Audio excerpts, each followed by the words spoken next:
So guys, সবাই শুধু ভাবে যে ইউটিউব লাইভটা খুব ভালো, মানে সহজেই টাকা কামানো যায়, সহজেই ভাইরাল হওয়া যায়, সহজে সেলিব্রিটি হওয়া যায়, আর খুব সহজে টাকা কামানো যায়। সো গাইস, এখন রাত কটা বাজে সেটাই আমি তোমাদের আজকে দেখাবো। দেখো, এখন বাজে রাত 2:20। এখন আমরা ভিডিও বানাচ্ছিলাম।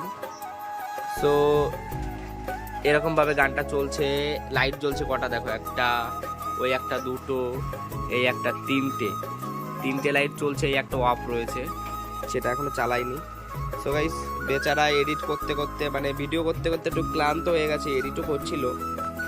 সো এখন ঘুমিয়ে গেছে। আর আমাদের এরকম ভাবেই, মানে রাত এখন 2:20 বাজে, আই মিন 2:30 বাজে। তো এখনো আমাদের কাজ এভাবে করতে হয়। সবাই ভাবে যে সহজে ইউটিউবার হওয়া যায়, সহজে মানে টাকা কামানো যায়, সহজে ভাইরাল হওয়া যায়, সহজে ট্রেন্ডিং আসে।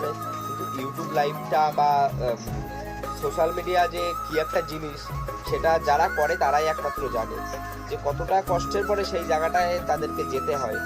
যেমন আমরা আজকে সামান্য একটা 4 মিনিটের ভিডিও থেকে 5 মিনিটও হতে পারে, সেটা তৈরি করতে আমাদের এখনো 2:20 বাজে, এখনো কমপ্লিট হয়নি ভিডিওটা, এখনো কিছুটা বাকি আছে। তো আমরা তোমাদের সেটাই দেখাচ্ছিলাম যে এই রাত পর্যন্ত আমরা একভাবেই ভিডিও করছি। দেখো, চোখে মনে হচ্ছে কথা বলছে, তো আমাদের চোখও কিন্তু ঘুম চায়। তারপরেও গাইস, যদি তোমরা একটুখানি সাপোর্ট যদি আমাদের না করো, তাহলে আমরা কি করে এগোবো বলো? রাত 2:20 বাজে, এখন তোমাদেরকে আনন্দ দেওয়ার জন্য, তোমাদেরকে করা, মানে মজা দেওয়ার জন্য আমরা এরকম ভাবে খাটি রোজ রাতে। শুধু আজ বলে না, আজ মনে হলো যে একটা ভিডিও করা প্রয়োজন, তাই করলাম। সো গাইস, একটা কথাই বলি, তোমরা প্লিজ আমাদেরকে একটু সাপোর্ট করো, এইটুকুই চাই, আর এর থেকে বেশি কিছু চাই না।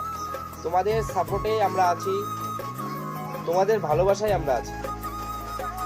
সো গাইস, প্লিজ পারলে একটু সাপোর্ট করো আমায়, ঠিক আছে? চলো, সবাই ভালোই থাকো, খুব ভালো। আমি সেটা ভালো আছি, বাস খুব ভালো।